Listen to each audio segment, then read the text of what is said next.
خدا کی رحمتیں ہوں آپ پر سو بار مودودی دعائیں دے رہی ہے جمعیت بیدار مودود۔ بسم اللہ الرحمن الرحیم۔ یہ سوال مولانا مودودی سے کسی نے ستمبر 1951 میں کیا تھا۔ اس نے کہا کہ قرآن پاک نے چند چیزیں حرام کیوں قرار دی ہیں، طبی نقطۂ نظر سے یا کسی اور وجہ سے، اور اس میں نقصانات کیا ہیں۔ خنزیر کو خاص طور پر نام لے کر کیوں شدت کے ساتھ حرام قرار دیا گیا ہے؟ کیا یہ سب سے زیادہ مزرجہ حیوان ہے؟ چیرنے پھاڑنے والے جانور اور خون وغیرہ کیوں حرام قرار دیے گئے ہیں؟ سوال کے جواب میں مولانا مودودی نے فرمایا کہ قرآن پاک میں جن چیزوں کو کھانے سے منع کیا گیا ہے ان کی حرمت میں ممکن ہے کہ ضمناً کچھ لحاظ ان کی طبی نقصانات کا بھی ہو، مگر اصل وجہ حرمت طبی نہیں بلکہ اخلاقی اور اعتقادی ہے۔ بعض چیزیں اعتقادی بنیادوں پر حرام کی گئی ہیں، جیسے کہ ما احل بہ لغیر اللہ، یعنی وہ جانور جسے اللہ کے سوا کسی اور کے نام پر ذبح کیا گیا ہو،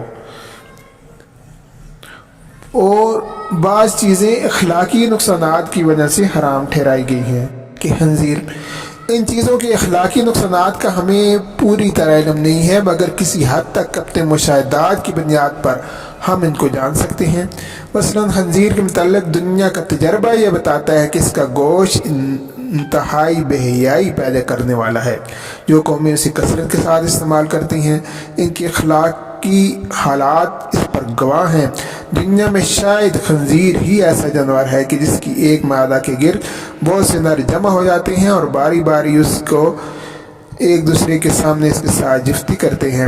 اب آپ خود اندازہ لگا لیں کہ بے حیائی کی یہ خاص نوعیت کن قوموں میں سب سے زیادہ پائی جاتی ہے، کہ جن قوموں کے آداب مجلس میں یہ چیز داخل ہو کہ مجلس میں ایک شخص کی بیوی لازماً دوسری شخص کے پہلو میں بیٹھے اور باروم میں اپنی بیوی کے ساتھ خود ناچنا اور ناچنا گانا بھی اس کا ہو، یہ رشک اور تنگ دلی کی علامت ہو، اور اسے دوسروں کے ساتھ سینے سے سینے ملا کر ناچنے کے لیے چھوڑ دینا فراخ دلی اور مروت کی دلیل سمجھا جائے۔